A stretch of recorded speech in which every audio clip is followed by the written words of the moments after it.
You are listening to Talking Images, the official podcast of icmforum.com. Welcome back, everyone. I'm Chris, and in this episode, we will look at how Tarkovsky became Tarkovsky, how he found his voice, how he learned, how he evolved and got more agency film by film in the early days of his career, until he arrived at the point that his instantly recognizable style and voice was known. We'll start by quickly going over his early student efforts, which actually resulted in a thoroughly well-made short adaptation of The Killers and a co-direction credit on the 1959 TV movie There Will Be No Leave Today.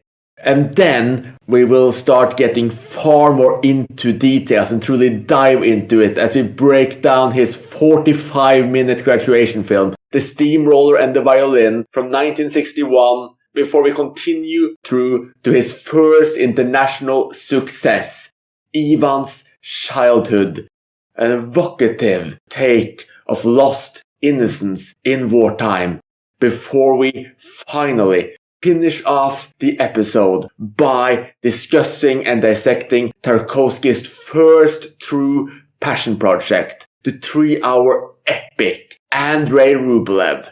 In some ways, this is a story of artistic liberation. In others, it's a story of just instant success and acclaim.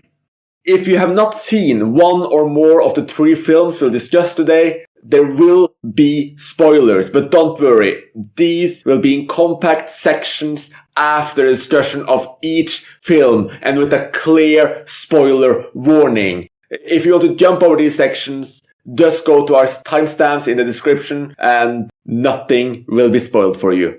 So, with that said, and before we dive into the actual films, I'd just love to introduce my 3 absolutely wonderful co-hosts, starting with Mathieu, and I'll just ask each of you, because obviously now we have all been rewatching these films leading up to this episode, some of us watching them even for the very first time, so I would just be very interested in hearing your overall experience and what you think of Tarkovsky's progression over these early films.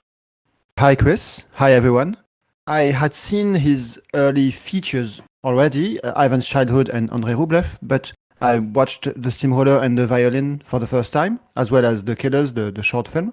And I guess the impression I get from it, well, The Killers is a little hard to pin down within his filmography. I guess it's just an early short. But with The Steamroller and the Violin and Ivan's Childhood, you really see Tarkovsky starting out working within the Soviet system and trying to express himself within that. And then with Andrey Rublev, him kind of breaking out and doing his own thing. As you said, his first passion project, right? Really the first film that looks and feels like a Tarkovsky film, even though there are definitely elements in the other 2. And what about you, Tom? What was your takeaways from these early films? Hi, Chris. So Tarkovsky is a director I hold in high esteem. I admire his craft, even though all of his films don't resonate with me in the way that some of them I would consider masterpieces do. I'd seen all of his features prior to discussing the films today, though it was interesting to go back and check out his earlier shorts and see how his talent and skill had been developed. So I'm looking forward to discussing them in more depth today. Excellent. And finally, Saul, what was your experience going through these early films? So Tarkovsky is a director who I have a large amount of respect for because he directed Solaris, which I've mentioned in a few other podcasts, is one of my all-time favorite best films of all time. So I'm very big on Solaris. So it is interesting to watch these 3 films that lead up to it. Although my impression after watching them, and I'm sure we'll get more into it in the discussion, is that, these 3 films don't quite indicate, what was to come from Tarkovsky with, getting into Solaris and Stalker and later The Sacrifice. So, look, it's always interesting to see where people who've done some of your favorite films have come from. And I guess I was approaching it from this point of view. Ivan's Childhood was a rewatch, and that proved a very fruitful rewatch. I really liked it upon rewatch. The other two films didn't really do much for me, but I respect that they were part of the progression and I guess part of the acclaim that got Tarkovsky to the point where he was able to make something like Solaris. So I appreciate how they were able to help him further his career path. Just to be clear, so when you're saying this early film that helped him progress, are you including Andrey Rublev in that? Yeah, look, Andrey Rublev was a first-time viewing for me this week. It's a film that I put off for a while because it never looked too interesting to me. And look, after watching it, yeah, look, I don't think it's a particularly amazing film. I do think it's a good film. I'm sure we'll discuss it a bit more later. I don't think it holds a candle at all to Solaris or even Stalker or The Sacrifice, but I'm sure we'll get up to that later. Yeah, that will be a fascinating discussion because even though it's not one of my very favorite Tarkovsky Well, without films, getting into it, yes, go, Mathieu. without getting into is it better or not, I do agree that Andrey Rublev is still very different from what came later, right? It's a lot less internal, a lot less mystical. I mean, there's a bit of that, but I can definitely see how one would really like his Solaris and Stalker and not really respond to Andrey Rublev. Okay, that's actually really good to hear because, when watching it, I was like scratching my head going, is it just me or does this seem nothing like the films he did in the 70s or The Sacrifice? And I guess it's good if it's not just me, although it's interesting, we'll get to it a bit later. I would say that I do massively prefer Yvonne's childhood to Andrei Rublev. I'm sure we'll get onto that later on. Yeah, I'm sure that will be a very good debate because, like I mentioned, if I recall correctly, that is Mathieu and Tom's favorite Tarkovsky, right? Yep. Yeah, that's right. It's his best film, shadow of a doubt. So yeah, that will be a very fun little teaser of what's going to come later. But before that, let's go back to when he was actually a fairly young-ish student and made his very first short film, granted with two other directors as well. So he adapted the Ernest Hemingway short story, The Killers, which of course has gotten some pretty big American adaptations. Though only one of them was before this film came out. To me, at least, a very basic film anyway. It feels a bit... It's only 19 minutes long. It feels very compressed, but it's thoroughly well done. The composition, everything there is just spot on, but it's also a very obvious student film in some way. What do you guys think about it? I would agree, Chris. It is a basic film, as you put it. It's a compelling adaptation of this Ernest Hemingway short about a pair of gangsters who turn up at a diner with sinister intent. And it is a well-made student film and it builds tension throughout, though it doesn't show any of the visual excitement that you will come to see in Tarkovsky's later work. It's clear that it's made by someone who's got an awareness of their craft, but you have to be fair here. This is his first outing. And for what it is, it certainly exceeds. Yeah, I guess it's hard to really put it in context of his other films. It could be directed by anyone, aside from the fact that it's very well directed, right? I think you can see that he has an eye for composition. That he films it very efficiently. It's a great scene in. I guess I haven't read the Hemingway story, but it's a great scene already in the Robert Siodmak film. And yeah, it works well. It's funny, by the way, that one of the actors here, I think he kind of looks like Burt Lancaster, but he's playing the bartender.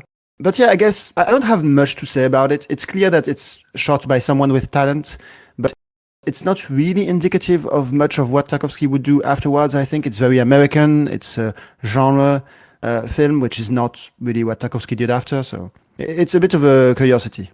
I think you're right there, Mathieu. It's worth noting that if you saw this film without any awareness of who created it, you'd have no way of pinning down that it's a Tarkovsky film.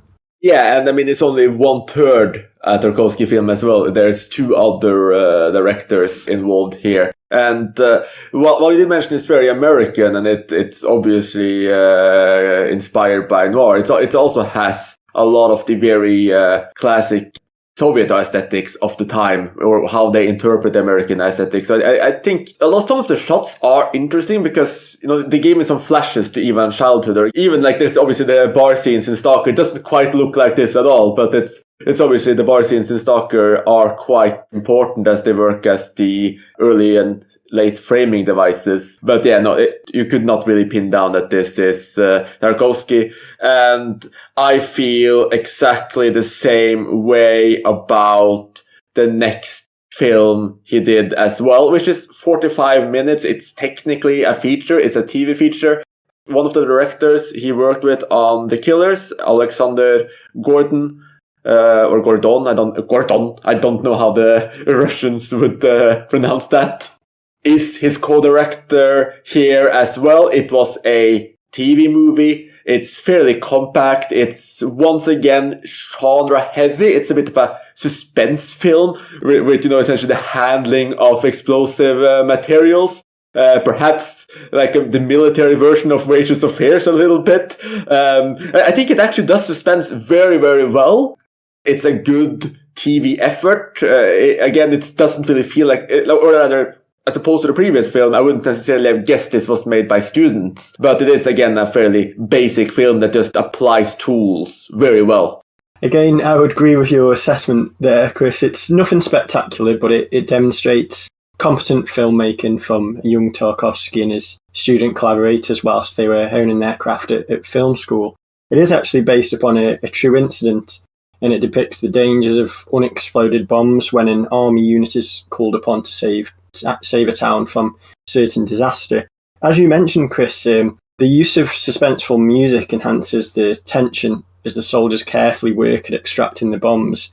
And with both this and The Killers, it seems like Tarkovsky is heading in a slightly directions to where he ends up, because they're both big on suspense and tension, something that isn't necessarily used that much throughout the rest of his career. And it's interesting to see that Tarkovsky explores the themes of heroics and noble sacrifice early on in his career, because they are themes that we saw time and time again in his later work. So this outing, it pales in comparison to any of his features, but it is certainly worth a look for anyone who's curious to see how Tarkovsky paved his way to greatness. And that brings us up to the Steamroller and the Violin, which is approximately 46 minutes long, which again, semi-qualifies as a feature. It was his last student film, interestingly co-written by Andrey Tarkovsky, who would actually go on to co-write his next two films as well, bringing all of the three major films we'll be talking about a little bit closer together. And of course, Andrey Tarkovsky is actually a very good director in his own right, even great. He made some of the best Soviet films of the 60s. He had a Hollywood career. He's still active to this day. We're making, Dear Comrades in 2020, which was one of the big films of, now 2 years ago. So it's interesting that, I guess if Tarkovsky hadn't died early, he might still technically be around and making great films as well, which is just very sad to think about that we lost him so early. But right now we're talking about a Tarkovsky who is still in his 20s. At the time he made this, I believe he was 28 or 29. It's his, like we mentioned, his graduation film. It's his first solo effort as a director. And I think it's, to be frank, I just think it is absolutely stunning. Now, I've been talking for a little while, but what I can just say is that the colors are phenomenal. This is a color film. It uses visuals in an incredibly poetic fashion. Once again, like we talked about the others, it really has nothing to do with what he would do later in his career. And it even has, a good tinge of Soviet propaganda there, which I'm sure we'll talk about a little bit later. And it's quite a cute film, a tale of hero worship between a young boy and a steamroll operator. The kind of adult man-child friendship we saw in the early days of cinema. It's very innocent, it's very soft. But there's so much going on here with this film. I frankly love it. I think it's his first great work, though that might be under dispute. So I'd love to hear your takes on his first solo effort. Yeah, I don't know if I would go as far as you, but I was quite impressed by it. And it's also very much, it stands out, right? Because it very much looks like a Soviet propaganda film in many ways, right? It has these very iconic shots of that look like propaganda posters at many times, and the basic subject of it is something that you can see how for the Soviet Union it's a great subject for a young filmmaker to tackle, right? It's the Steamroller and the Violin, they're both equally valuable. That's in a sense what the film is saying. It's saying you can find the greatness in both this artistic expression, which is very bourgeois, and in this, work, essentially, the worker's art, in a sense. And so you can see definitely how that was a good thing for Tarkovsky to do at this point in his career when he's just trying to prove that he can do the job. And at the same time, he finds great shots all over the place. It's weird because it doesn't look like a Tarkovsky film in the sense that it's very bright, very sunny, which is definitely not something I associate with him. And yet, you can see his style still. He still finds some water in there, right? It's a sunny day after it's been raining. And as we get into later, Tarkovsky does love water all the time, everywhere, if he can. And yeah, I think it's an impressive debut. For a student film, it looks extremely professional. I think it's maybe also because there's maybe more budget in student films in the Soviet Union than there would be elsewhere. But I think it's an impressive debut. I don't know if I would go as far as you, Chris, but I quite appreciated it. I think I'm in the same boat as Matteo here. It's a nice, warm and colourful film, which it's certainly memorable. And the storyline is very easy to follow, which differs quite a lot from Tarkovsky's later work, where it's more complex and more in-depth. And it's an impressive technical accomplishment that it kind of bridges the gap between his early student films and his masterful feature films.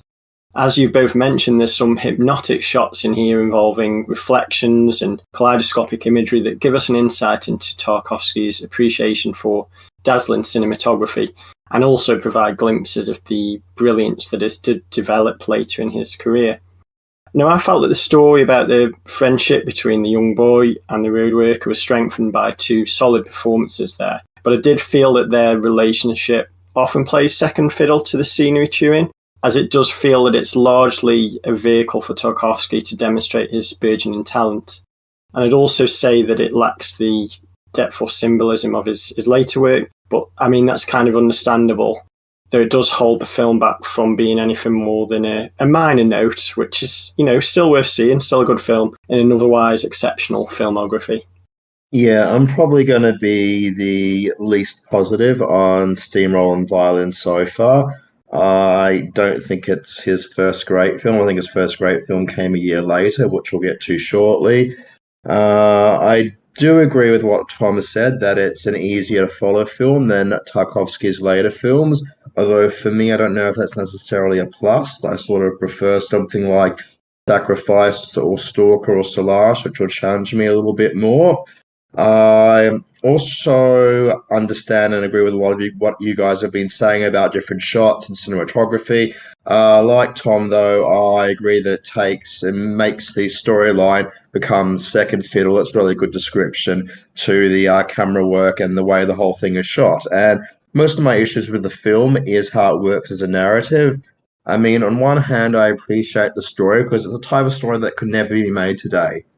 If you made a story today about a young boy getting into a friendship with a guy 4 times his age, all these sinister overtones would instantly be read into. So it would be a little bit creepy if it came out today, or at least people would read into it be creepy. So it shouldn't have to be creepy automatically, and I like the way that it's not creepy.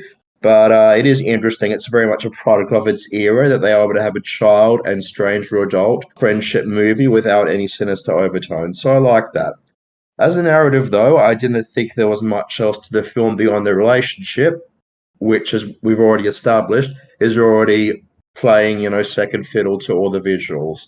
So the story, there's a lot of subplots in there that come and go. So, he starts off being bullied. So we think, it's going to be about him learning to overcome the bullies. But, it isn't. And then, he's scoffing at other violin students. So we think, it's going to be about him versus the violin students. It isn't. Then at one point he leaves his violin unattended at the back of the steamroller, and I thought, awesome. This is where it's going to get interesting. The violin's going to get broken or smashed or something, and it doesn't. So there wasn't really much to the film, I guess, other than the friendship, and I guess I feel there should have been more to it, especially as all these things left hanging in there, and then it just ends on a really abrupt note. I mean, I guess in retrospect, the abrupt note's not too bad, I guess. It is kind of interesting a note to end on, especially with the man looking up, which without spoiling it or anything, it's an interesting note to end on. But yeah, as a narrative, there's people on Letterboxd who are commenting saying, this is amazing for a student film, whatever. If, I was Tarkovsky's teacher, I'd turn the table around and get Tarkovsky to teach me. I'm like, looking at this, if I was going to grade it, I wouldn't give Tarkovsky an excellent. I might give him a good. It is cinematically good, but as a narrative, I think it really struggles, and there's a lot of things left hanging, which, if it was a longer film, I think could have maybe been fleshed out. So I hate to be the most negative on the film, but as a debut, unfortunately, it didn't really impress me. Well, I'm very happy that you're not Tarkovsky's teacher, I'll have to say. Because if so, he might not have been able to go on to make the films he did. Yeah, he wouldn't be able to make my third favorite film of all time. Yeah, it's exactly. It's like this is just an adequate effort, so no way you're going to get even childhood. Here's some TV projects for you. Now you can do some Soviet soap opera. That would have been a very, very different and very potentially sad career. So, as the one who likes it the most, I guess I can talk a little bit more about why I like it, because while the Soviet propaganda is a little overbearing, I actually think Tarkovsky does a lot with the imagery here, and I don't necessarily think that there is a contradiction between the friendship and the visuals. I think that these things play very strongly together because of the narrative that Tarkovsky is trying to present, which is what Mathieu mentioned earlier, this relatively obvious subtext of these two things, that is operating a steamroller and playing a violin, are equal. And while that is a little bit forced, I think there's also a lot of poetic beauty in that. And there's something that I don't think is done today, but I really thought, again, this is standard Soviet propaganda in many ways, but the way Tarkovsky was shooting the steamroller operator and the way he was shooting the workings of the steamroller itself, you actually get a bit excited. You can see these kids, watching on in awe as, these steamrollers pave the cement, and you get caught up in that. You can kind of feel how exciting it is to see this happening, and kind of how they really would like to do this themselves. And I think that's very masterfully done. Not to mention that there's some visual symbolism there too. For instance, the two steamrollers we see are colored in red and gold, which are obviously the colors of the Soviet flag. So there is an overbearing element there where it's a little bit too obvious. But I think the fact that the way he actually shoots the steamroller operator as something so honorable, something so exciting, it's, at least now in this day and age, very refreshing, and it's exciting to me that even as it's so clearly shown to be propaganda, or as I can understand it's so clearly propaganda, it still works for me. I still think that that's very powerful and emotive shots that really make us see that equality between this steamroller operator and the young violinist.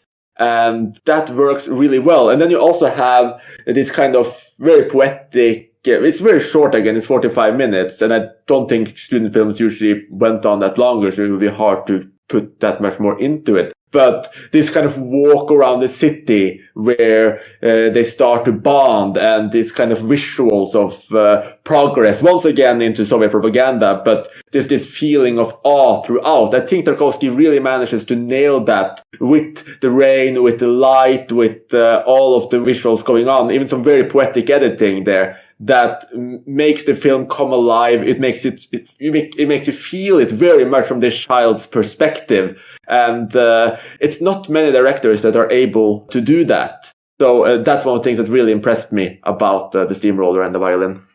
So I think two things that I'd like to add to what you said, Chris, is one on the propaganda aspect. I think if you're going to do Soviet propaganda, this subject is a subject I can get behind with, right? It's a dignity of work, that's completely fine by me. I think there are other small parts of the film that bothered me a little more. Like at one point, there's a a building being demolished, and then there's this very, very triumphant shot of brutalist Soviet building replacing it, basically, I mean, in terms of the frame, which I think, that does not, it plays almost as comedy to me, because it does not look all that great. And another thing I'd like to note is you mentioned the editing, and someone else said kaleidoscopic at one point.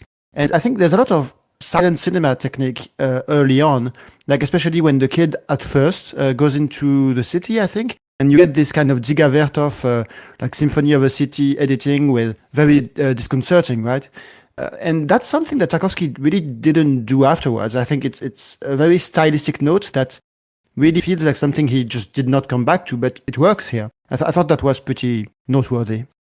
Just to be clear, none of you have issues with all the subplots that come and go and never be developed. I mean, the film just kept feeling for me like it was pulling in different directions. Like, it might be about the bullies, it might be about violin lessons and not liking the other students, it might be about wanting to be a steamroller rather than be a violinist, it might be about this violin being in danger and being smashed, and yet it ended up being about none of that. So I guess to me, I found that disappointing. And look, I agree there's a lot of symbolism, and as a colour film from the early 60s, it is very striking and well done. But I guess just to me, as a narrative, I was just expecting a lot more.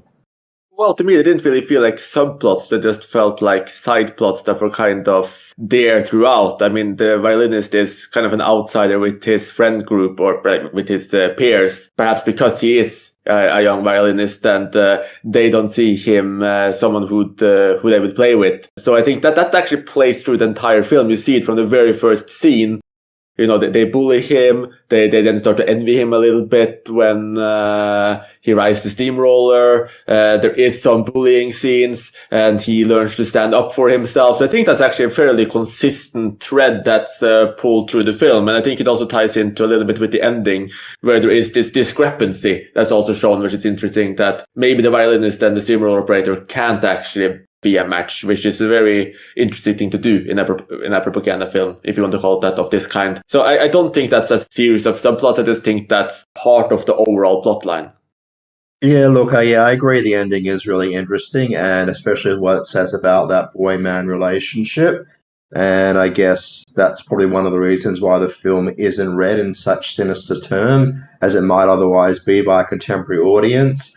And I guess maybe if I did revisit the film at some point with knowing what to come, maybe everything would be a bit more cohesive to me. But I guess when I was watching the film, it really felt to me, like a student film rather than, the debut of somebody going to make my third favorite film.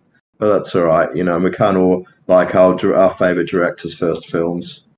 Yeah, that's perfectly fair. And I think it does still have the aura of a student film in many ways. Like, it is him actually playing with the medium a little bit, seeing what he can do, pulling out the things he's learned, like the silent techniques, etc. So I don't think that's a bad read, but I do think it's probably one of the best student films that I've seen. And it stands out as a student film.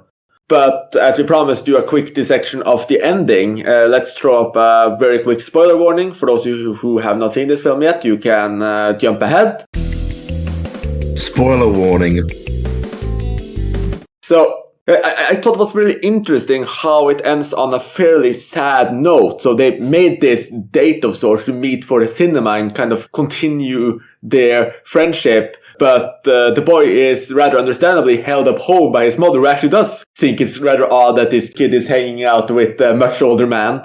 And he tries to contact the steamroller operator. He tries to follow on his sheet music with a note and send it out as a paper plane, but it doesn't reach the steamroller operator. The steamroller operator just waits and waits. He looks around. It's quite a sad moment, and this relationship is kind of left unresolved. But in the process of that, he runs into his fellow steamroller operator, a woman who he might have a semi-flirty relationship with, or never actually connected with on that level, and they end up going to the cinema instead, which is a bit of a bittersweet happy ending in a way that they might find love.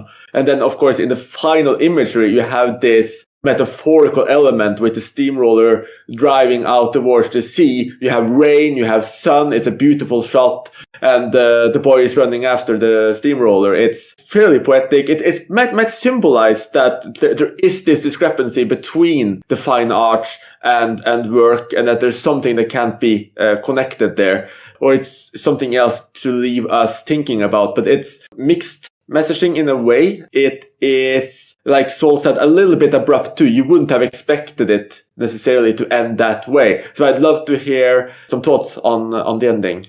Yeah, I think it's a bit of a subversive note in a sense of saying that this kind of idyllic world of the classes being completely in harmony and in agreement, it's not exactly reality, right? The mother doesn't want her son to be learning how to drive a steamroller. That's not what she wants for her son. She wants him to learn the violin.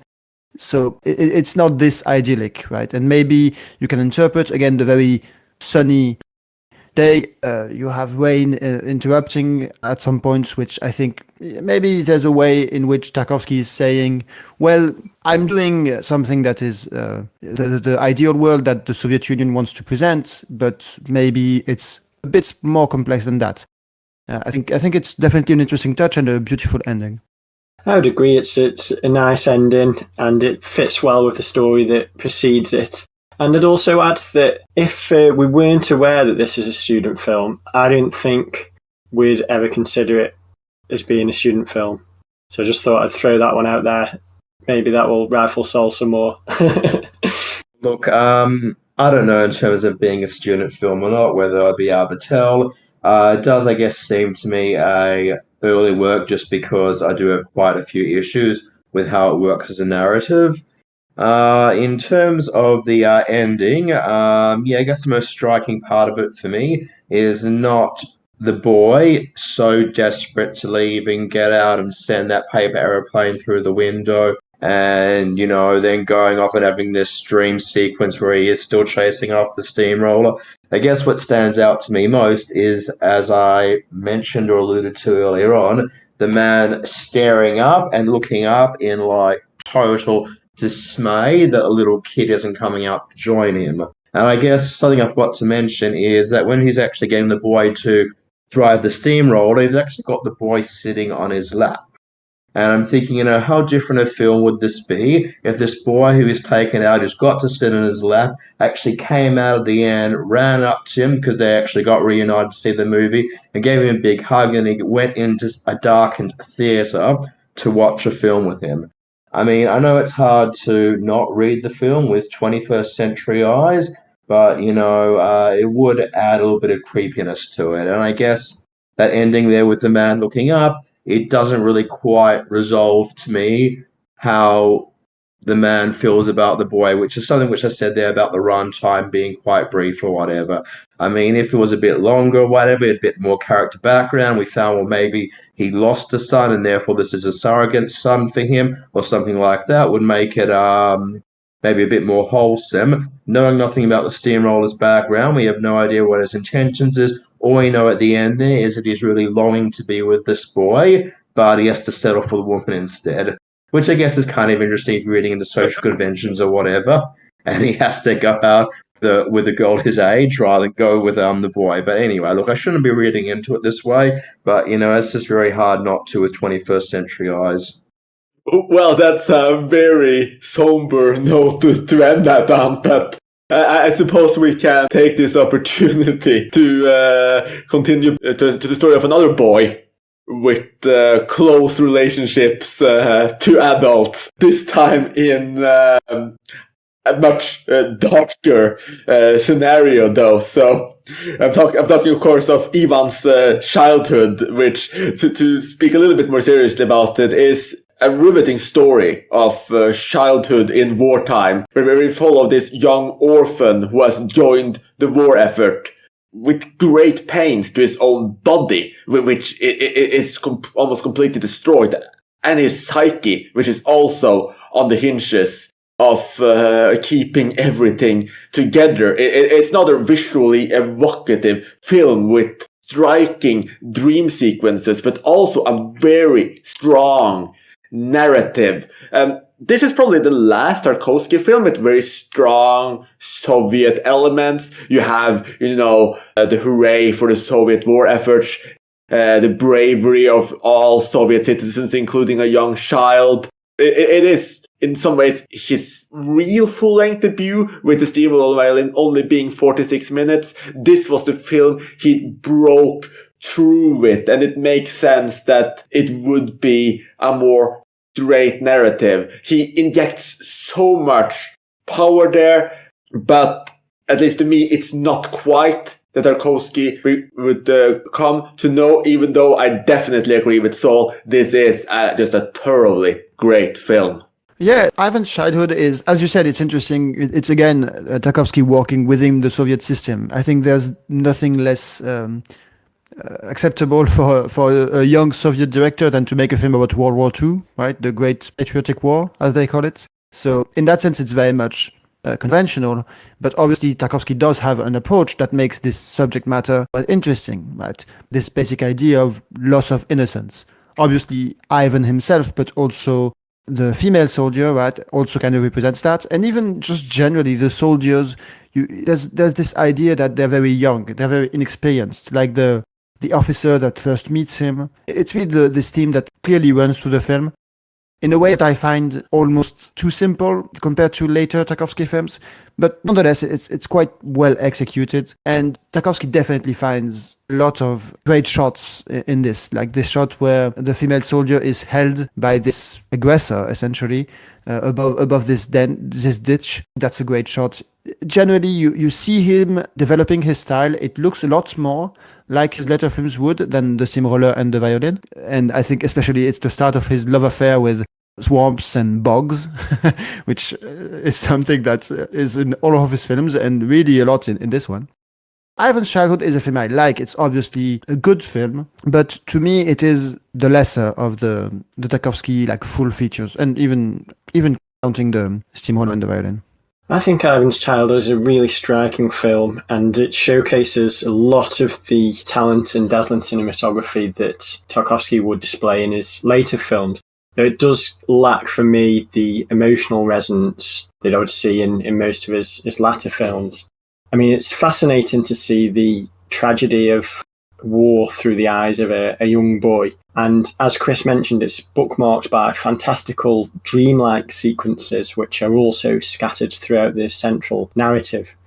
And here the war has taken Ivan's parents, and he's fallen in with a group of soldiers who reluctantly allow him to engage in undercover operations due to his ability to creep around unnoticed. And Tarkovsky's arresting cinematography finds beauty in the harsh environment of the no man's land between German and Soviet forces. This bog-like area, the swamp that Matteo mentioned, and he uses gliding camera work which is as precise as the considered actions of the protagonist, who, like Tarkovsky, displays a maturity beyond his years. Okay, so in the chat we've just had a little bit of a discussion about whether it should be Ivan or Ivan. And I guess, mentally I always call it Ivan's Childhood, but I know with Russian probably should be Ivan's Childhood. Anyway, yeah, Ivan's Childhood, Ivan's Childhood, however you want to call it. I do, as I mentioned before, think it's the best of the three films that Tarkovsky made during the 1960s.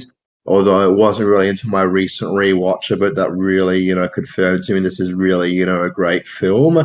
I currently have it down as my fourth favorite Tarkovsky film, so I do have to disagree with Mature that I don't think it's one of his lesser films. I think, it's sort of like in the top half of what he put out, though of course he didn't make that many films. Just to get back to what some of my co-hosts have said, look, I do agree with Mature that there are a lot of great shots in there. One of them, which I do want to mention, is one where they're looking down a well and it's sort of like looking back up at them. I thought it was just amazing, some of the compositions in there. Tom did talk about emotional resonance, maybe a bit of a lack of it.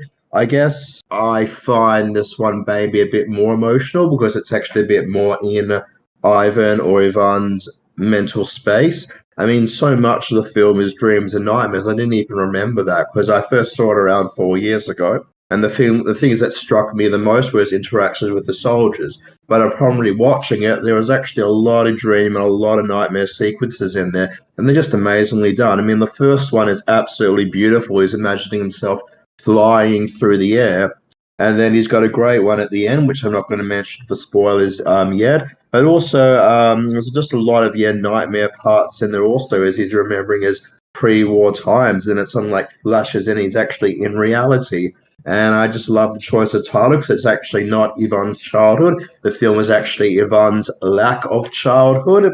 And, that's sort of like what Tarkovsky is showing. You've got this kid or whatever who is still a kid in his head. He's dreaming about things like flying, like, kids would do.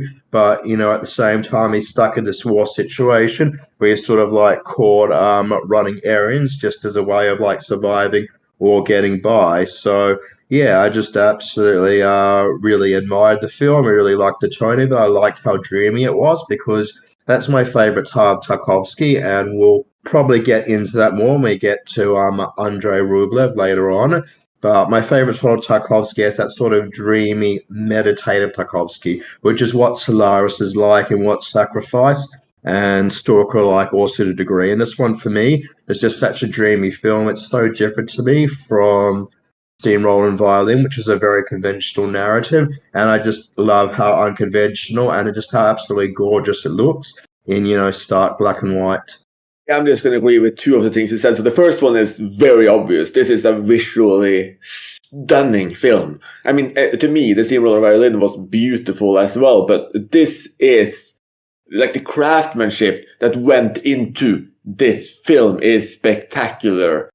The camera angles, the immersion you have, the way the camera even moves and feels alive, especially in those dreams you mentioned, and how varied it is visually. You have this bleak and stark real world, which is shot with very stark contrast. There's a lot of darkness. It feels a lot like a noir even, or maybe going back to his early short work with The Killers.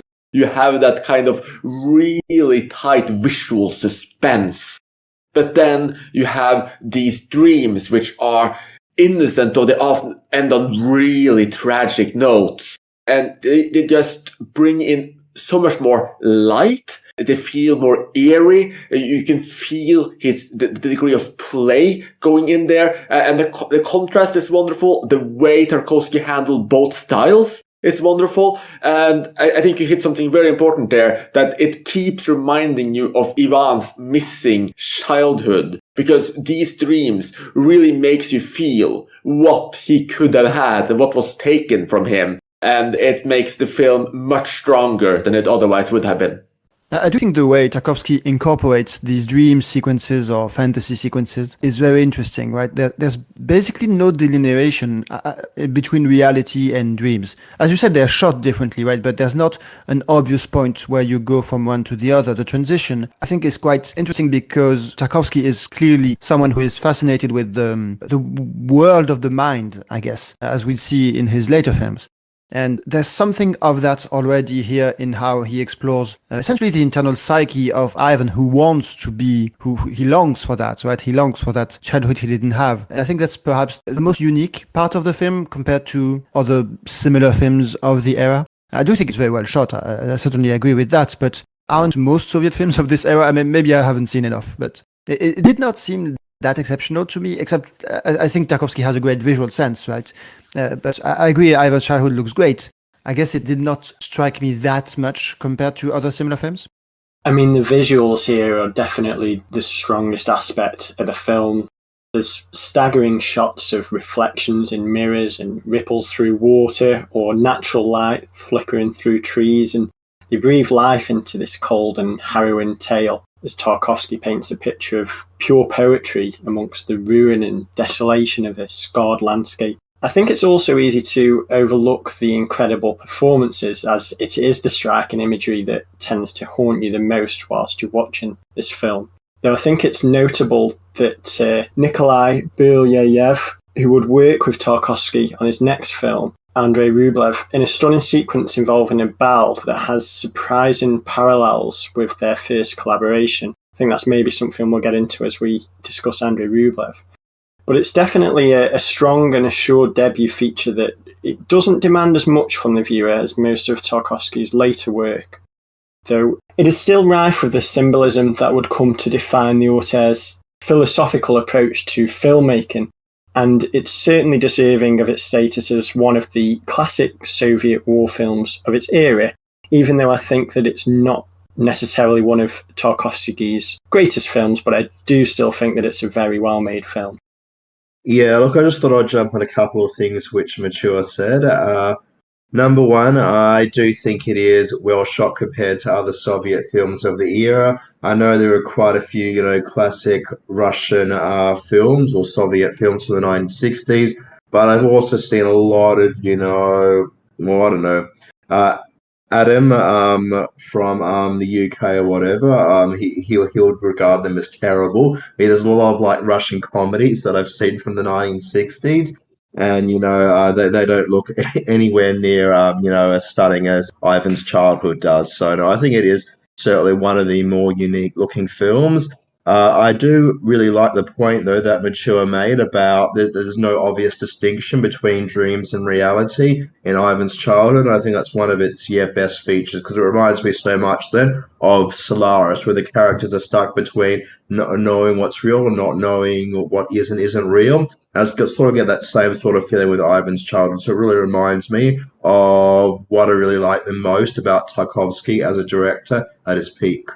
I will say that the standard of filmmaking in the Soviet Union in the 1960s was incredibly high on dramatic efforts, especially on war films. I mean, we need to remember that you had films like The Cranes Were Flying, Ballad of a Soldier, so many absolutely spectacularly shot films from this time. But these are also generally regarded to be masterpieces or close. I wouldn't use that as a negative for Tarkovsky.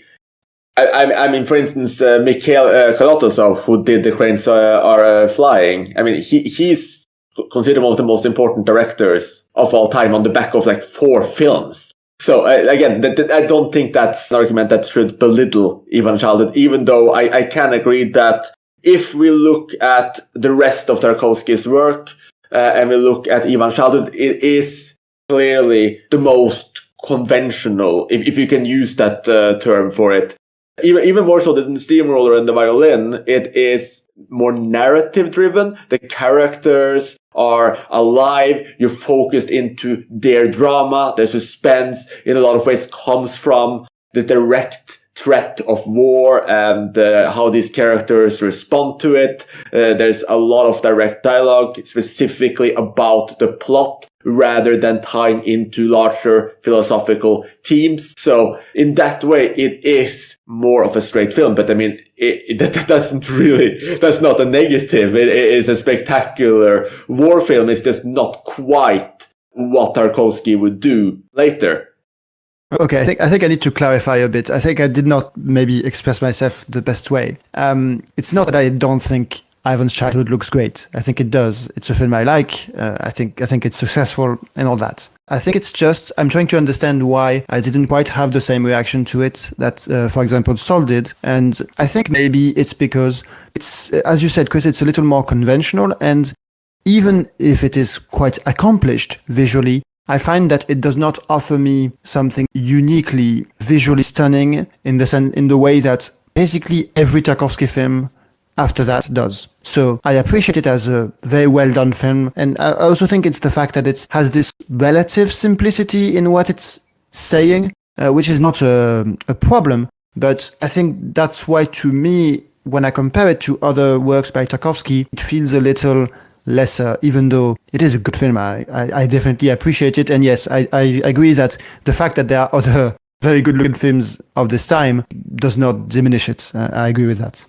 One thing that I'd like to pick up on is the stark contrast between life and death that is portrayed in Ivan's Childhood. There's a scene that really stuck with me, which Matteo mentioned earlier, which is when the young girl Masha and the soldier in the forest have an encounter, and there's this beautiful scene where the soldier holds Masha over a ditch, and the camera work is excellent. Lots of inventive camera work throughout the film. And then afterwards, Masha climbs up a fallen tree as the camera glides alongside it. And that's a repeating motif throughout the film. You know, at the start, we have Ivan floating through the sky with this gliding camera, and I think that's a beautiful touch by Tarkovsky.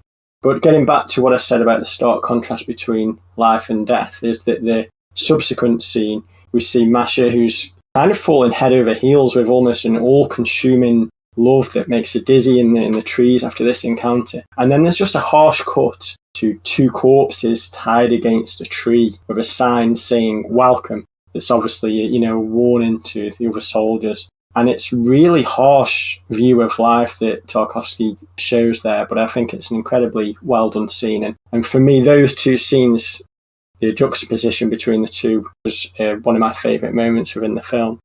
I actually had some problems with those scenes, especially on rewatch. So the first time I saw it, which was like over a decade ago, these scenes are obviously absolutely stunning, and they are still to this day. But I'm not sure if, first of all, I'm not sure if focusing like a 15-minute after the film suddenly on the adult characters and this love triangle, if you will, between the young officer, Ivan's essential handler, Colin, and this girl, Masha, is that important to the plot or that interesting for the plot? I'm not really sure why it is necessarily there. I think it takes away tension from Ivan. I mean, I suppose it builds up these other characters a little bit, or maybe it's just the Soviet wanting to have a love story or some kind of or a woman character in there to make the film more bankable with audiences in some way. But it just, to me, feels like a diversion. It feels a little bit tonally different because you have this kind of very childish behavior from the young officer, where he's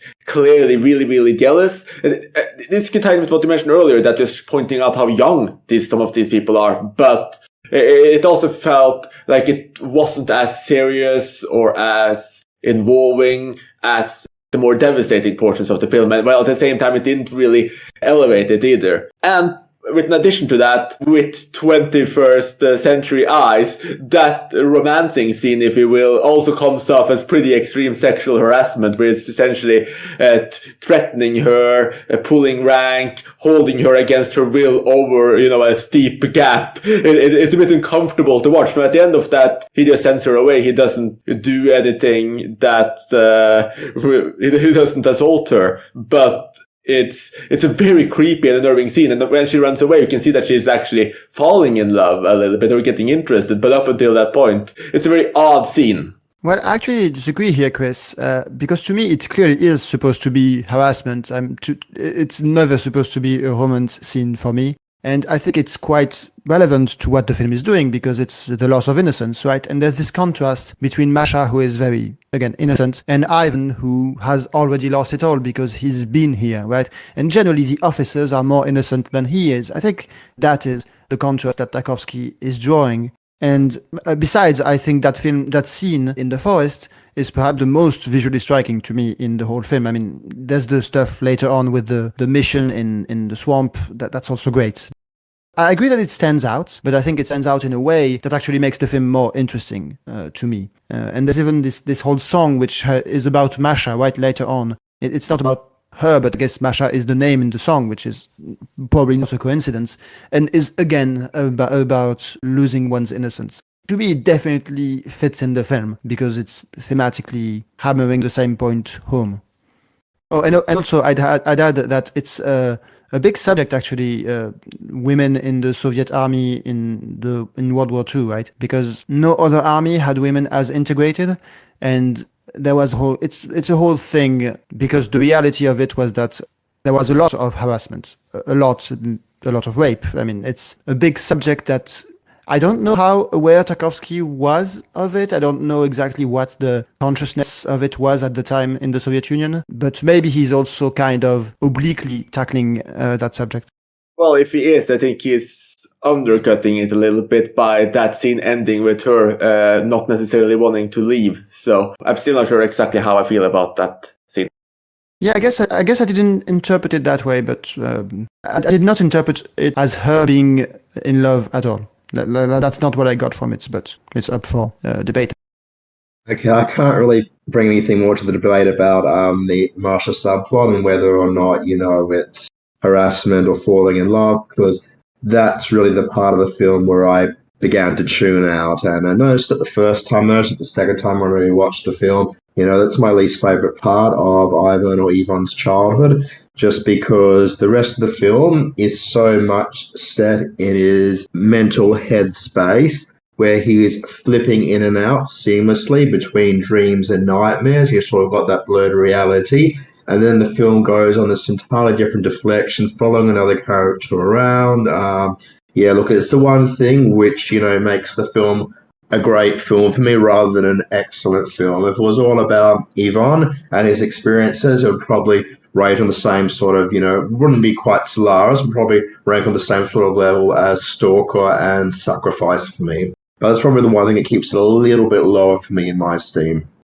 Yeah, I would agree with that. I mean, I liked Stalker far more than you, but it would certainly have moved it up from a great film to a favorite if it delved further into Ivan's headspace and left this diversion on the side. But I take Mathieu's point that it does add things that play with the same kind of subtext and thematic elements. So I can see where Tarkovsky was coming from there. And actually, the point that it's kind of like this dual focus on Masha's innocence versus Ivan's innocence is interesting, and I think it can work. Though obviously Masha is an adult woman in the army, so I wouldn't necessarily say they're entirely comparable. But like we talked about too, that it just shows how the soldiers in some way, especially this young officer, maybe even less developed or as even less mature than Ivan, is something that's interesting to look at too. So very good points, Mathieu.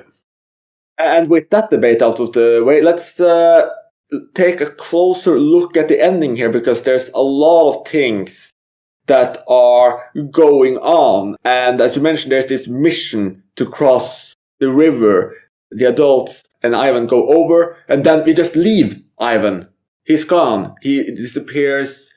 We're left with the adults and their very perilous path of trying to get back to the other side, with a lot of threat, a lot of hiding, a lot of shooting, a lot of suspense. And Ivan is technically not seen again. We get these scenes with the adults, and then we cut until after the war, where in Germany, as they go through a prison, the young officer, now clearly matured, or at least a bit more broken by the war, complete with a scar, discovers that Ivan was captured and executed. It's a very dark scene. There's a lot of visual imagery there. But from that point, we actually cut to Ivan playing games on the beach with his friends. It's this very simple game. It's on the beach. He's running into the water. Actually, almost thematically and visually, it's very similar to the Steamroller and the Violin's final shot, which is very interesting. Before he then runs towards this tree to kind of end the game. And that's where the film ends. And I think you have this play, but I also think that when he runs to that tree, that is the meeting point as well, because they mentioned earlier in the film that they're going to meet at a tree. And in this vision after he's dead and he has his childhood, he runs and he makes it to the tree, which I guess is meant to be very evocative, and it is. It's very interesting scene because it's so fantastical. It's so peaceful. I guess it's in many ways just shows the childhood that he could have had if this had not happened. I think it's very strong. It hits quite well. How did it affect you? I thought it was a powerful ending, and it's interesting Tarkovsky's choice to not necessarily show the atrocities towards the end. They're all hinted at through the flashbacks, and there's the suggestion of these really harrowing experiences within the prison, but we don't get to see them in depth. And I think that the final flashback, which, as you mentioned, Chris, it just demonstrates the childhood that Ivan should have had. It's fascinating to see. There's lots of unusual monochromatic lighting, and I think it's a powerful piece of cinema, and it really brings an end to the film in a way that stays with you and haunts you. Okay, this is getting very interesting because I only rewatched the film about 5 days ago, but for whatever reason, parts of the ending escaped me. The most memorable part for me is the part where he's running along and, chasing a girl who's about his age.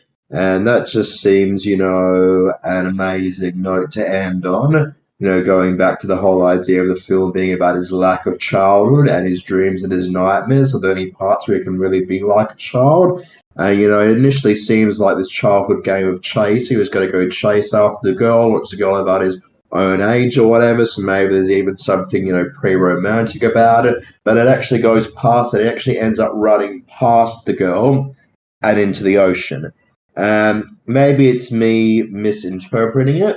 Maybe the game was who gets to the ocean first, but the way the whole scene is cut together, it's cut as him chasing her. So she's running, then he is running. She's running, he is running. So it's cut as him chasing after her. And it's sort of like, well, we think, that he's got, sort of like normal childhood there, or normal childhood ideas about wanting to run and play with girls. But actually, no, it's not. And that's sort of the thing when he goes to the ocean for you, sort of like that, well, where you go, no, he's not a normal child or whatever. Not after all these wartime experiences. He's not going to be able to go out again and just play with girls his own age.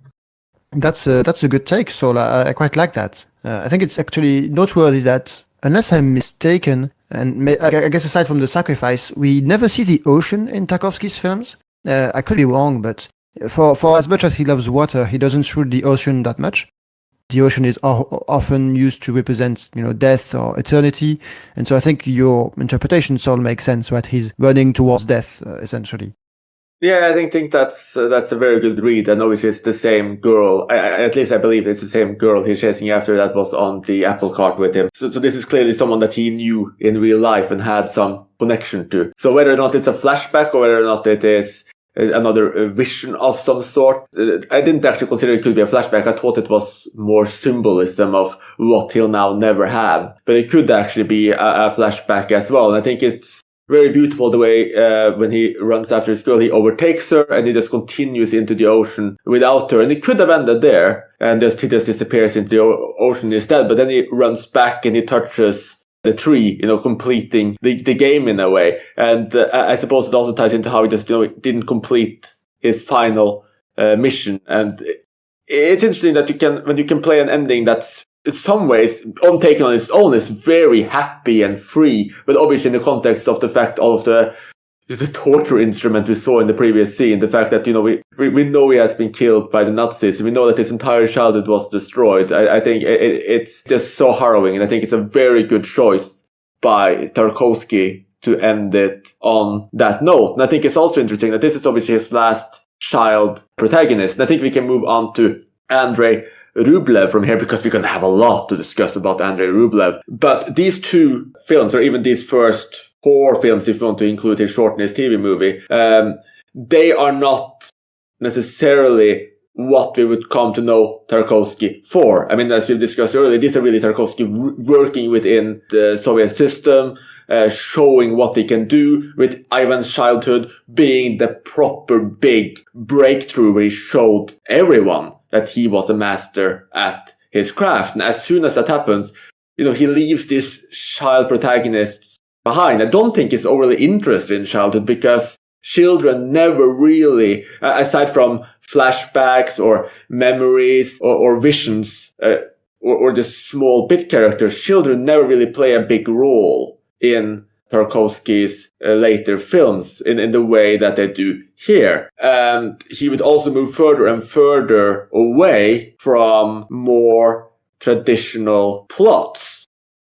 And I think most people agree that Andrey Rublev is, well, it's just known, it's his first true passion project. This is a film he really thought to have made. It is a 3-hour-long epic showing the life and times of Andrey Rublev, a 13th and 14th century Russian monk and iconographer. He's now venerated as a saint, but that had not yet happened at this point in time. And Tarkovsky really just went all out with his symbolism here. He no longer leaned into Soviet propaganda. This is him far more, and this is what one of the things he himself said about it, which is that he wanted to contemplate Christianity and Russia, its joint history, even said that, this was a way of looking at Christianity as an axiom of Russia in a way, just show how intertwined their histories are. But at least to me, that history is not really shown in an overly nice way. There's a lot of darkness there. There's a lot of hypocrisy. There's a series of long segments. Many of them end in fairly harrowing way, as we see Rublev both as a man, as an artist, and as someone perhaps a little bit more transcendental towards the end. There's something more than a character in some ways. It's a visually spectacular film, and it's a film Tarkovsky clearly poured so much of his heart and soul into. But it's also a film where we have a complete clash. So we have Mathieu and Tom holding it up as their favorite Tarkovsky. We have Saul, who is just not that impressed. And then you have me, who's actually somewhere in between. I think it's a great film, but I don't actually think it's one of Tarkovsky's true standout films. So I suppose we can pick up this debate where we left off, and we can start with you, Tom, then go to Mathieu, and just have you guys tell us why this is your all-time favorite Tarkovsky film. Andrey Rublev is without a doubt Tarkovsky's masterpiece. Now, although it's 3 hours long, it's not an intimidating film because it's broken up into distinct chapters which tell the incredible story of Rublev through various parts of his life. I think it's interesting to note that when I rewatch a film for the podcast, I usually take notes to help me out when we're doing these recording sessions. Now, in Evan's childhood, I wrote a couple of pages of notes. Andrey Rublev, I didn't write any notes because although I'd seen the film before, I was just that engrossed in what was going on. I didn't touch my pen and paper. I was just happy to get lost in this chaotic poetry that Tarkovsky presents to us. It's a really savage and bleak depiction of 15th century Russia. The violence is all too real and visceral. It's framed within Tarkovsky's beautiful eye for exquisite cinematography. And he captures the savagery in a way that leaves you shaken to the core, particularly in scenes where a troop of stone carvers are blinded, and then there's an unsettling torture sequence in which molten metal is poured into a man's throat. And these are harrowing, disturbing scenes that really stay with you. I won't go into the overarching themes of the film, but they're also excellent. I'll let Matteo explain why he loves it as well, and then we'll get into that a bit further on. Well, it's funny that you mentioned the notes, Tom, because I usually don't take notes, but I did preparing for this podcast. And contrary to you, I took like 2 pages of notes on Andrey Rublev and much less for the other ones. I guess it's a film that is so rich. There is a lot to say about it, but I think to me the reason why it stands out so much, why it's my favorite Tarkovsky and one of my favorite films of all time, is you said it's divided into various parts, Tom. And I think it's like 11 parts in total if you count prologue and epilogue. To me, it's really 2 parts, right? There's the parts that are focused on Andrey Rublev, and there's the church bell sequence, which might genuinely be my favorite 45 or 50 minutes of cinema ever. With that sequence, he really is reaching something transcendental for me, something that is touching at the core of what Tarkovsky wants to do in all of his films, which is to really elevate the human spirit, right? To kind of, well, elevate maybe not the right word, but to find the transcendental in the human experience. And I think with that moment, with that feat of making that bell, he finds it, and it's also a great metaphor for making a film, which I did not clock the first time I watched it. But rewatching it now, it seems so obvious, right? It is this huge endeavor where you don't really know what you're doing at first, and it involves so many people and so many steps. And right until the end, you're not quite sure if it will work, right? That this whole thing about you finish the clock, but it has to ring, right? You can't know if it works before you hear it ring. And that's kind of like before you've projected the film, right?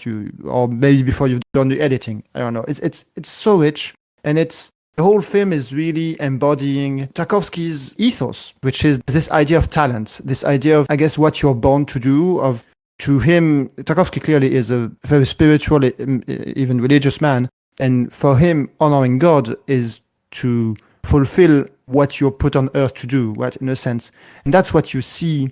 You see what the difficulty of that is in that film and how it is the ultimate reward, right? And I think that's a very powerful idea. Whether or not you are religious, whether or not you believe, in anything metaphysical, I think it's an extremely powerful idea. And the way Tarkovsky puts it on screen, especially in that bell sequence, but the whole film is magnificent. To me, it's one of the most powerful moments, ever. And then there's that ending, which is clearly for Tarkovsky the absolute culmination of the film. A little less so for me, but it still works. And it has that mystery of Tarkovsky because of the way it ends, right? At first you get these icons of Andrey Rublev, and clearly it's supposed to be, wow, this was his life's work. It's presented very triumphantly. And then the music fades out and it starts to be this sounds of nature, and you get this final image, which I still can't explain. I would be very interested to know if you guys have ideas. This image of these horses just eating grass, I guess.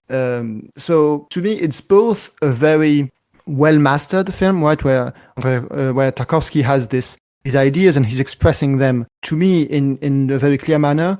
But it also has that mystery that his later films have a lot of, with that scene and with a few other ones. So yeah, that's why for me it's his best film. And now to hear a little bit from the opposition. Saul, why is this one of the lesser Tarkovskys for you? Yeah, I just realized I'm not going to make any friends with this podcast.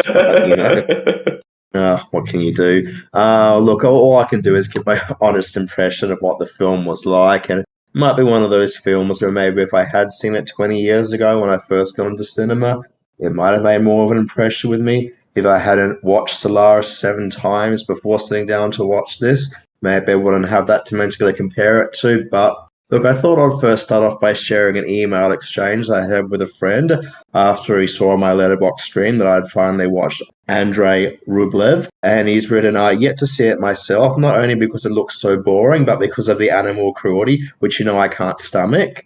And my reply to that, not about the animal cruelty, because I'm sure we'll get into that later. So my reply to him was, yes, Andrey is fairly boring, but cinematically, more so than as a narrative. Ooh. I'm sorry, I know it's controversial, but how somebody goes from something as dreamy as Ivan, where half the film is spent in his dreams and nightmares, to something as relatively straightforward as Andrey, and then back to something as dreamy as Solaris, oh well.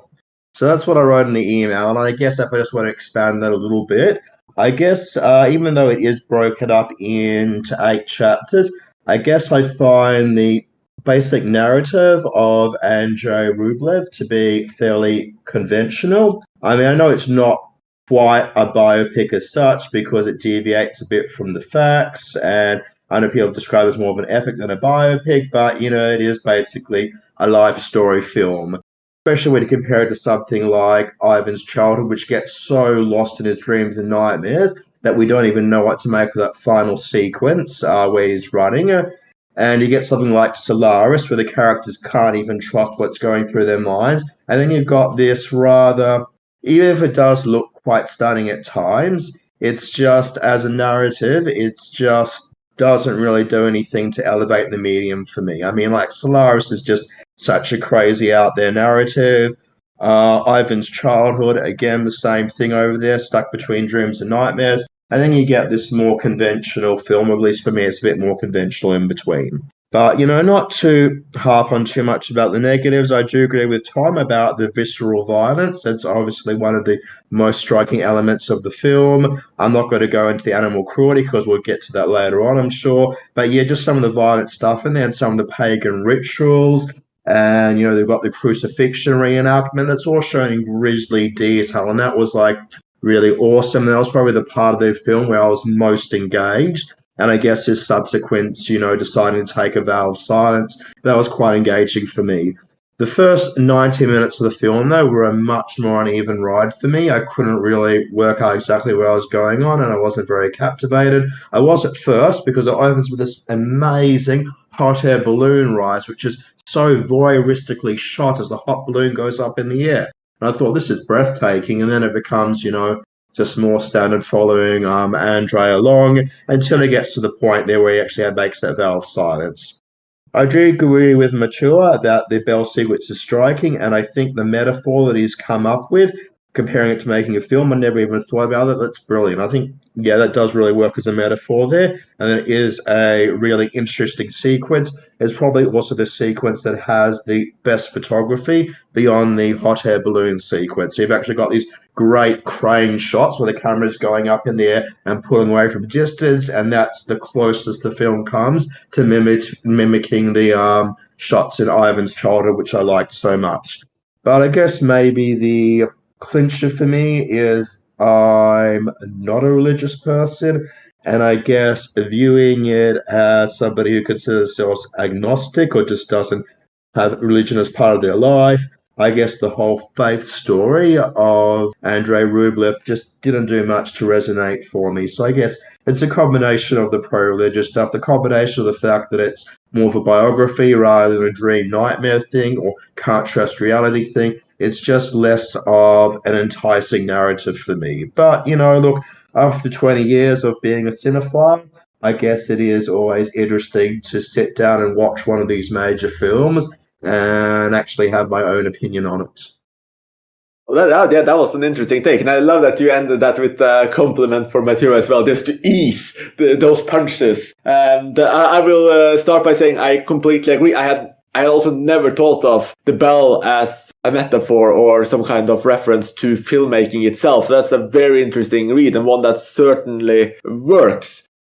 As I'm somewhere in between you guys, though I still think it's a great film, so I guess I'm closer to Tom and Mathieu, even though it's just so far away from Stalker, Mirror, Solaris, etc., that that distance feels very big. I just can't understand how Andrey Rublev could be described as more conventional, because if anything, it is, well, anything but that. Like you mentioned, so you start off with this really immersive, very confusing as well, prologue, which can only really have thematic references to the rest of his film. It doesn't involve Andrey. It's about this glorious flight in the air and conquering in the air and perhaps also failing at. It's a stunningly shot film. The camera work is amazing. And then once that is done, right, it does become more calm, but I don't think that the kind of episodes we start to get are in any way normative. I mean, the first episode are literally just these three monks walking through the rain, taking shelter, watching this play, and then one of them being implied to report the person for blasphemy and then having him taken away. It's just these monks just coming in, sitting, watching, and then an engagement of violence comes in. And in so much of this work, despite the film being called Andrey Rublev, Andrey is just watching. He is very rarely the driving force. Things are happening around him, and these things can be done in either very quiet scenes like that first real episode, or it can be all out visceral extravaganza like in the pagan scene where you have the dancing and the chase in the massive raid sequence, which is so thoroughly violent and of truly epic proportions. And the film feels very varied. It feels like it is really trying to cover so much of Russia's history rather than Rublev himself, and to also interplay these religious elements that you mentioned, Sol. And I really agree. I think people who are not religious may take slightly less away from this work simply because of all of the religious gravitas and the implications from the ending that I think, which we'll talk about much later, but which clearly could have much higher resonance with people of the Christian religion. But it is just such a large epic with truly varied visuals going from these more quiet, serene moments to all-out battles, if you will. And I could never consider this film conventional. It just seems to break almost any conventional narrative strains just by its episodic nature, where its protagonist is far more often just an observer than this active force driving the plot forward. I will say, unlike Tom and Mathieu, it's probably the Tarkovsky films that loses my attention the most. Not a lot, but it feels like some of these scenes perhaps go on a little bit longer than they could have, or it doesn't feel as tight as some of his later work, but it is a great effort, and it's just such a spectacularly impressive work.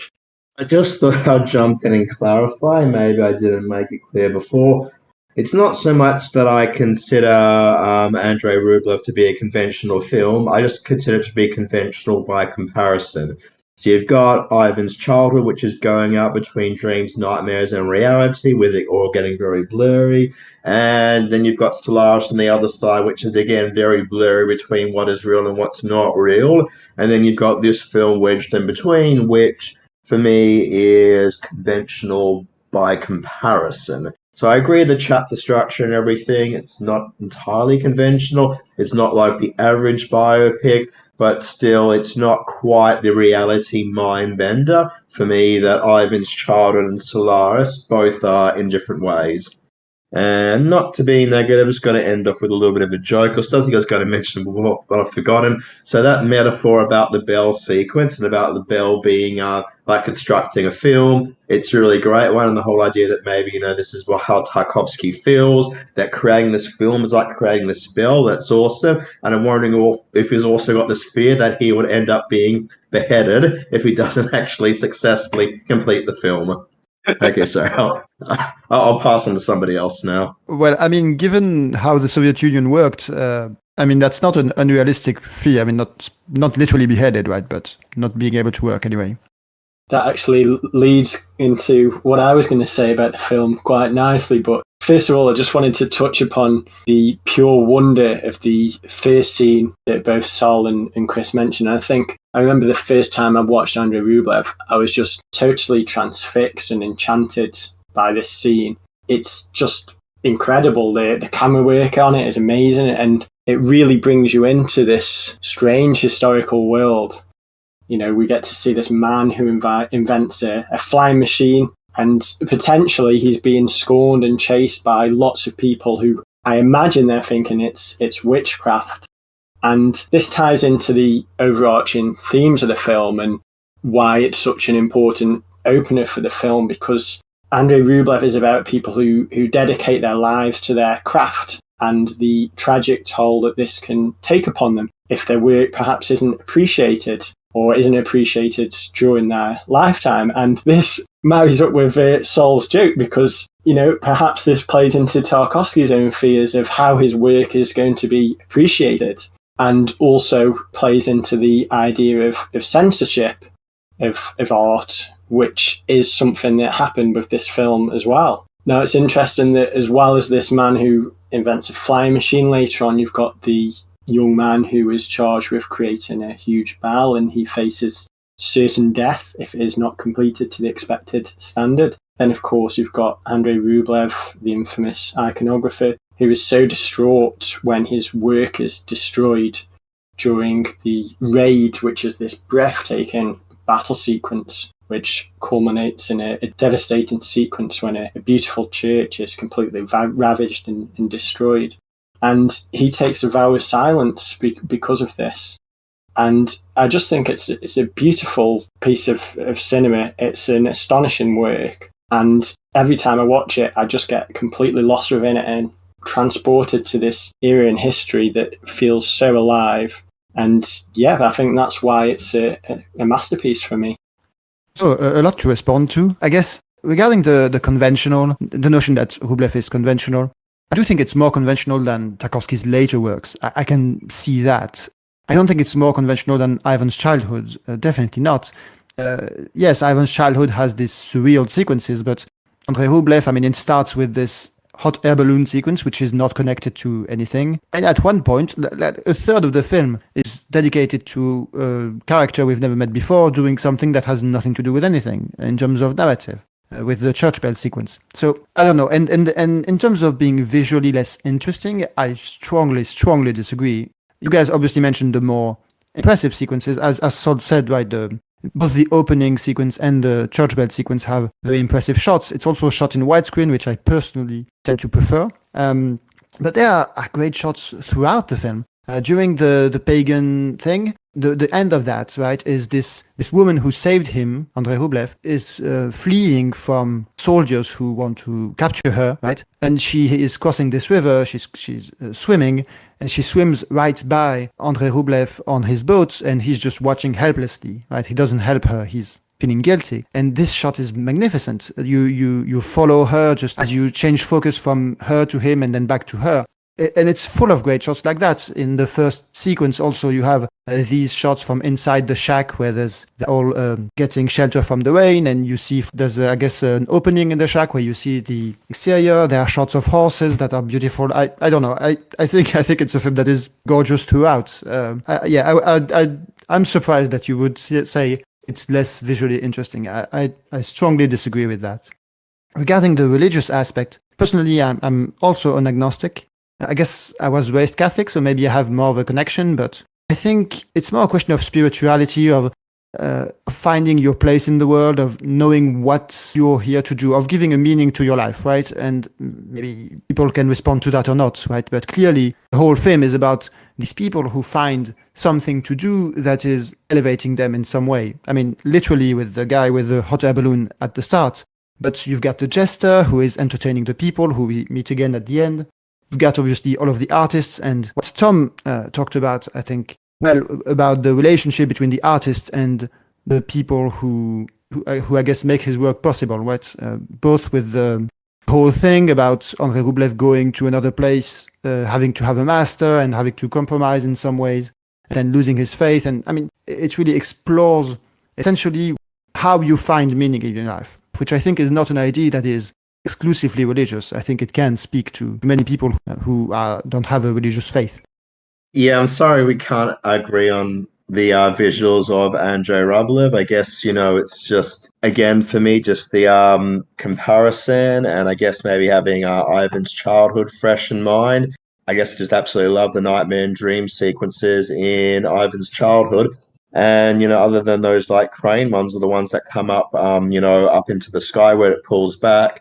The visuals for me, I don't know. I mean, the camera does move around a bit, which is nice, but a lot of it is just shot in medium shot. And I guess maybe, I don't know, just because of the type of sequences, it didn't quite stand out to me the way that sometimes in Ivan's childhood, I'm like, wow, this is really a really gripping nightmare that we're in the middle of. So, yeah, look, I don't know. It's not a visually boring film as such, but it's just one where a lot of it really just felt just me just looking at filmed actions. Aside from those, striking parts or whatever, but even, the first one with the hot air balloon going through the sky, which is probably my favorite part of the entire film, even that's actually very similar to what was already done at the beginning of Ivan's childhood, where Ivan is imagining himself going through the sky. It's not quite the same thing, but it is really interesting that both films begin with a similar shot or a similar sort of sequence. And I guess Ivan's childhood is my favorite of those two sequences.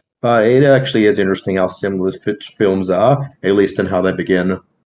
I'm not sure if we've mentioned the length of the shots in Andrey Rublev yet, because that is one of the things that works really well for me, because Tarkovsky's got these huge epic action sequences with brilliant Roman view of the action. And they go on for quite some time. And that to me is really impressive. The amount of work it must have taken to coordinate everything, particularly in the bell sequence at the end. It's really impressive when you consider all of the actors involved and all the stuff that's going on in the background, because you've got like these, I think it's like the castle walls, and you can see people wandering around them far away. And it really just brings the whole story to life for me. And one thing that I didn't notice on first viewing of the film, because I think I saw Andrey Rublev and Ivan's childhood with quite some time between them initially, but rewatching them within the same week, I obviously realised that the actor who played Ivan in Ivan's childhood is the same who plays the man who is constructing the bell in Andrey Rublev, and it really struck me that there's a scene in Ivan's childhood where Ivan raises a bell in this disused building and rings it, and it's just a nice little touch that Tarkovsky has then come back to this idea in his next film. Whether it was planned or unplanned, who knows, but I just find it a really nice little link between the two films. Yeah, I noted the bell too in Ivan's childhood. There are definitely a few echoes throughout his filmography. Saul mentioned the similar first scenes, right, in Ivan's childhood and in Andrey Rublev. You also have a shot here, which is a shot that may be innocuous. I don't remember which section it is, but he's shooting just plants in the river, which are kind of flowing with the river. And it's a shot that's almost identical to a shot in Solaris, which I remember very well from Solaris. I don't know. I find it a memorable shot. It's arguably better in color, but it's a very similar shot. And I think in Ivan's childhood, you also see some icons, which I guess made me thought of this. And obviously, in his later films, he comes back to Andrey Rublev a few times. Yeah, I think that's a really great point. And one of the things I was noticing here was that a lot of the techniques he would use later in his career is finally showing up. Like we mentioned that he's been shooting water before, but this is where you literally see true textures and variables in the water, the way he captures foam and shoots things that are at the bottom of the river. It's just visually spectacular. This is also where you see, how he will add in dust or things floating in the air. A lot of the techniques that you essentially will follow through his entire career are done for the first time right here. And it's just beautiful to just see the origin of it all. Yeah, right. There's that scene with the snow in the church. I mean, come on, Saul. What more do you need? Hey, look, I'm sorry. I know it's one of your favorite films. Yeah, I don't know. I'm just giving you an honest reaction to it. And as I said before, at the start when I was talking about it, I've seen this film after 20 years of being a cinephile. I've seen this film after watching Solaris 7 times, Stalker 3 times, Ivan's Childhood twice or whatever. So I'm coming at it from a different angle, and I guess coming at it from a different angle with that sort of baggage. Obviously I'm going to look for those sort of cues in an earlier work by him, and if I can't find those cues, then I think it's inevitable that it's going to cause me to react in a different way.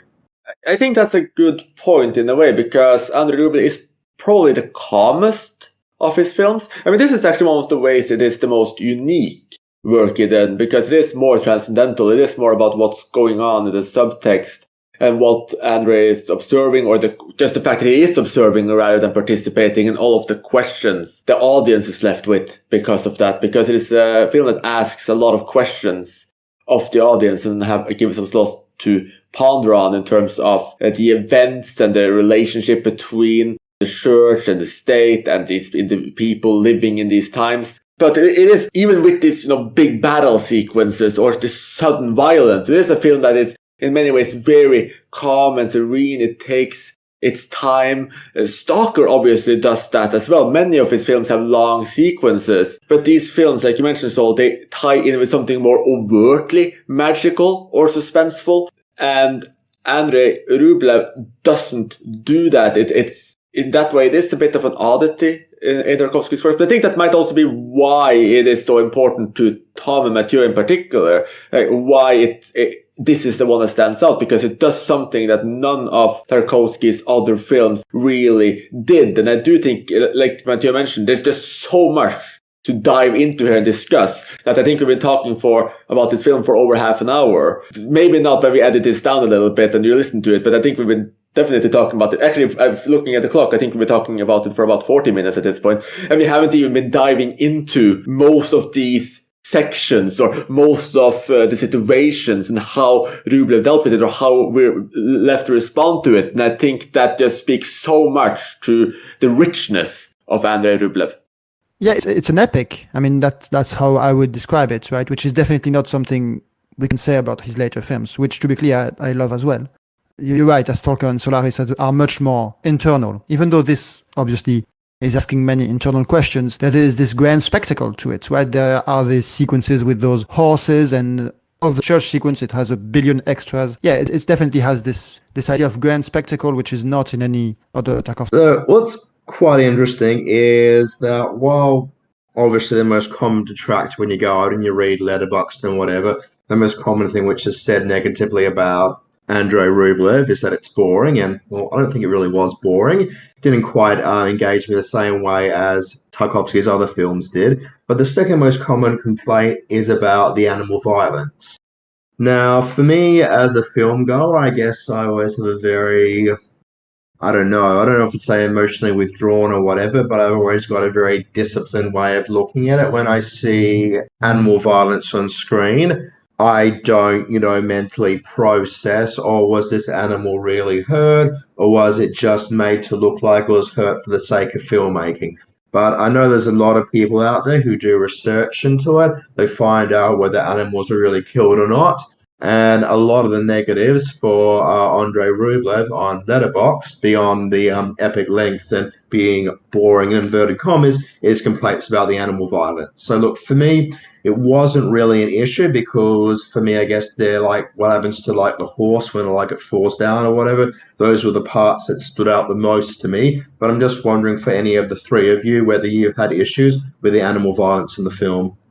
I guess I'm like you, Saul, in that when I watch a film, I don't tend to think too much about how it was done. It's not just a question of animal violence, it's just generally, right? And so I'm generally into the film, into the reality of the film. I don't think about it that much. And so I definitely did not even notice anything the first time I watched it. And this time I knew there was those complaints. And I guess I don't see that much of it. Now, there are two different cuts of Andrey Rublev, and I watched the shorter one, which is just around 3 hours, as opposed to 3 hours and 20 minutes. So maybe there's more. I guess I see there's a horse falling down at one point and maybe it was hurt. I obviously don't defend animal cruelty if there was any, which it looks like there was. But I guess it doesn't really affect me in terms of watching the film. So I don't have much more to add on that. I think I'm in a similar position to Matteo. Obviously, I don't condone animal violence, and it is a sensitive subject and quite a delicate matter. But when I watch films, I try and focusing on the film for what it is and try not to think outside of how that imagery was made. So to me, it didn't really have a huge impact on the film, but I can certainly understand why it would detract from ultimate enjoyment of the film. Yeah, I think have a similar outlook on it, though. Knowing that the horse falling down those stairs was it was quite clear that horse was severely hurt, and I think it was killed. That is obviously, I'm not sure if that scene was really needed either, but I think in terms of ruining the film for me, it certainly didn't. I think it would be happy with it being cut, or since it happened, it's still there. It's part of its history, perhaps not, but it didn't ruin the film for me. And going from that perhaps important topic to a slightly more conventional one for us, and leaning us towards the very end of our episode, let's just quickly go into the end of Andrey Rublev. I also noticed that we got a request from Saul here to use a specific line which fit with what I just said. So he's saying, speaking of ruining the film, now we will ruin the ending, which is just a perfect way to lead us into the spoiler section.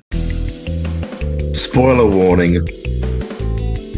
And there's a lot of unpack here. So obviously there is the final shot itself, where the entire, not the final shot, but the final small epilogue itself, where the entire film has been in black and white so far, but then as our overall story ends, we cut to Andrey Rublev's art, and it's in color, and you get to experience them fully, and it's such a contrast to the rest of the film. But I think the perhaps more interesting thing to dive into and discuss is the ending of the final chapter, where we follow this young balloon maker for the last 40 minutes or so. It's a very long section. You've seen him be so sure of himself, telling everybody how to make this bell. But once it comes together, he suddenly breaks down in tears. Throughout all of this, Andrey Rublev has been watching him very quietly.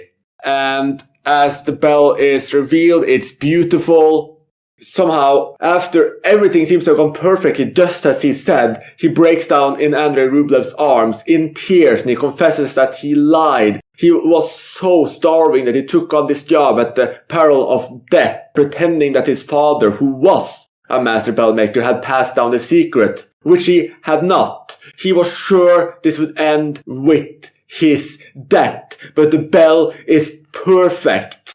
And I think, at least my reading of this, is that there's a very strong implication on the part of Tarkovsky that a miracle has occurred here, that Andrey Rublev, who is now a venerated saint, made this miracle come true, that the bell worked and saved this boy's life, and that we as the audiences are meant to feel, or at least contemplate, this possibility and feel a sense of awe. And I think, tying in with what we discussed a little bit earlier, this is possibly where people who are religious, or perhaps have a religious upbringing, and people who don't may clash slightly, because unlike his later films, which do delve into faith, but then more on a psychological level of what it means to the individual characters, here in this moment, I think the emphasis is also more on what the audience takes away from it. But I would really love to hear your thoughts on it. That's an interesting take, Chris. I did not interpret it that way. I don't know if Tarkovsky really believes in miracles. He has a story about making Andrey Rublev where he said he had lost the script of Andrey Rublev, the whole script, and there was no other copy. And 20 minutes later, he lost it in the street, right? And 20 minutes later, a taxi pulled up and gave him the script back. But he does not describe that as a miracle. He's just like, wow, that's amazing. So I did not interpret it that way. I just interpreted it as, Rublev's faith in the possibility for humanity to do something great has been restored by what happened. Because he lost it earlier because of his own failings and because of the brutality and the violence he has witnessed. But yeah, I guess I just saw it as something more down to earth than that, but it's definitely an interesting interpretation. I also didn't interpret it as a miracle, but it is quite a nice possibility to think that Rublev's presence had some grand implication for the construction of this bell, and much more aligned with Mathieu's version of events, whereby it's just chance that the bell maker has managed to pull off this grand feat of constructing a bell when he hadn't been passed down the information from his father before him. And that action, the fact that it comes together, restores Rublev's faith in humanity. And I think it's a beautiful scene between Andrey Rublev and the young bell maker. It's a great note to end the film on. And I also think the subsequent scenes where we change to colour and we get to see all the imagery that Rublev actually created, it's just a nice touch to end the film in a way that it allows the audience to contemplate what has happened before them, to just, bask in this beautiful imagery and just kind of digest what you've just seen and think about it in some way. And then with the final images of the horses, I kind of struggled to interpret really what Tarkovsky was going for them. Now, I think I read online something about Tarkovsky saying that the horse is a symbolic image or a synonym for life, and that's how he interprets it. But it doesn't really come across clearly like that. So I'm not sure if that's entirely successful, those final images. But for me, overall, I'd still consider the film to be his masterpiece. And as we mentioned before, quite a transcendental piece of filmmaking. Just without going into it being a miracle, I actually think what I would say is maybe more it's providence, right? There's this idea of, again, what you're born to do, right? Of what your function in this world is what your meaning of your life is. And maybe it's more like the bell maker found the meaning of his life, which is making a bell, even though he didn't know exactly how to do it, which is kind of miraculous, but slightly different. Like my other co-hosts, I didn't take Chris's interpretation either, but I do like it, about it being, a miracle, and I guess seeing a miracle, restoring Rublev's faith. In terms of the actual ending, I think that ending with the guy breaking down in Andrei's hands is quite potent. I guess the subsequent part after that doesn't quite do so much for me. I mean, it is interesting seeing all his paintings, but we're seeing all of them in degraded, so not in really, good condition. So I don't know, it just sort of let me go, But then again, I guess, it sort of shows, maybe history hasn't been kind to him, maybe that these artworks he's created hasn't been restored. But anyway, that left me questioning that choice, especially because it's like a 5-minute sequence. Did we really spend that long in it? And then we get the horses there, which just feel a bit random. But I guess to me, between, as I already mentioned with the hot air balloon, a lot of the film felt a bit random to me. So I guess overall it didn't really, stand out as so much of a negative for me. Yeah, I have to agree with all of you that the horses feel a bit off. I also did research online, and that's what I found as well. So I can see the reason it was included, and it doesn't hurt the film in any way, but it is a bit of an odd note to end it on. I will actually say this, though. I think that Mathieu's interpretation here is fantastic, and next time I rewatch Andrey Rublev, I will definitely be watching it with that in mind to see if it works from reading of Andrei's faith in humanity being restored rather than something more theological. So that is absolutely fantastic. And also I really love that your interpretations, Tom and Mathieu, of the film being about human craft and people making something of their lives and creating something from scratch, be it a hot air balloon or indeed a beautiful, stunning bell. Because that is also such a great metaphor, looking into your metaphor about filmmaking for Andrey Tarkovsky's career and the kind of magic and purpose he managed to bring out there. And that's also just such a lovely note to end the entire episode on, that Andrey Rublev in so many ways to show us, along with Ivan's childhood and the Steamroller and the Violin, what Andrey Tarkovsky was capable of. And we can promise you, we will get back to other Tarkovsky films later. We have more episodes planned. We also already discussed Solaris in quite a bit of detail. Granda was in a Versus episode, so you can go back and you can find 2001 Versus Solaris in a epic sci-fi space exploration showdown. I highly recommend that you listen to it. And as always, thank you so much for listening. Join us again soon. You have been listening to Talking Images, the official podcast of icmforum.com.